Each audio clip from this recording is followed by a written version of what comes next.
shooting.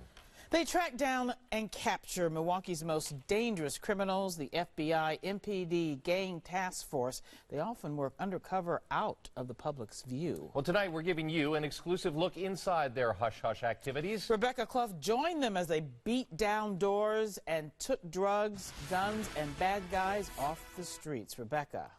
George and Carol, the FBI MPD gang task force was started 3 years ago to take down a violent gang on the north side. Now they're after others. They allowed me to follow along with them for several months as they carried out operations in some of the most deadly neighborhoods in the cities. We've concealed the identities of the agents because they're still working undercover. As the sun rises, an undercover FBI MPD task force gears up. Good morning, everybody.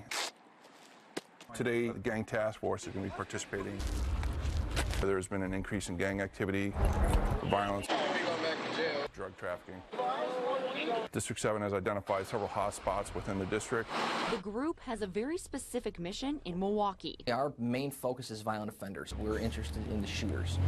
We followed along with agents for 4 months as they hit the city's most violent areas. It doesn't take a lot of people to generate a lot of havoc. From early morning raids, Officers are right now doing a sweep of the house. They are looking for guns, drugs, and money. to traffic stops where undercover officers flagged suspected criminal activity. What did you pull him over for? He's got illegally tinted windows. His girlfriend had a CCW permit, and she had her gun on her. I believe he's a convicted felon. Police say he is a felon and he can't be in a car with a gun. And that's not all. They just found more than $10,000 in cash inside of a car. But the idea of the task force is not always to make arrests. Oftentimes people are pulled over and let go. That's because undercover officers are after something bigger. These particular neighborhoods are controlled by some of the violent street gangs that we target. We're going to go in there for the purpose of developing informants. That information leads to getting the city's most dangerous criminals. Recently, the task force was on the hunt for a man who shot at Milwaukee police in September. They arrested Alfredo Montañez.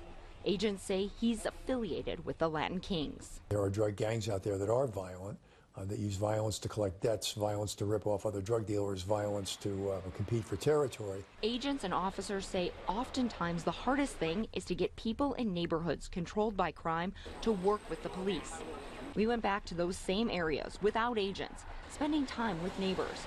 Many did not want to talk to us on camera. Some long-term residents say crime and violence are rampant. A lot of shooting.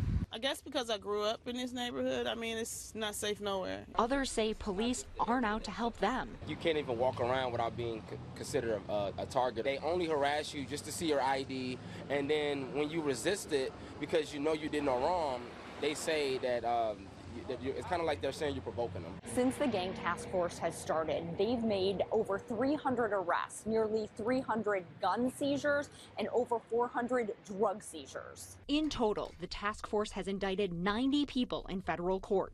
The number of convictions was not available. There have also been convictions in state court, including Christopher Anderson. The known gang member was convicted of killing 2 people. Anderson also dumped gasoline on a man, set him on fire, and then shot at the victim as he ran for his life. He's now on trial for another murder.